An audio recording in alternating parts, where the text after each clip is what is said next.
Welcome to One Chemistry. This is 365 Chemistry series. Daily one question for you.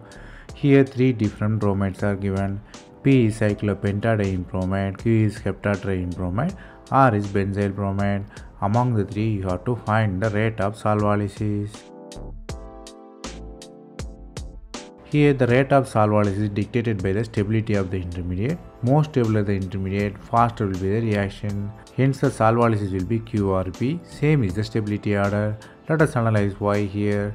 If you look at the B, after losing a bromine minus, it has cation. The cation is anti-aromatic. It is highly unstable. It won't form at all. If you look at the Q, the cation forms. It's a tropylium cation, extremely stable, forms solvolysis very quickly. Q might be the quicker one.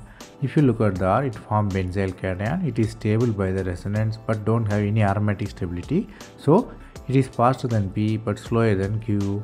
So our order will be Q or P. Here the concept you have to learn here is aromaticity can stabilize the cation or anion based on the Huckel rule.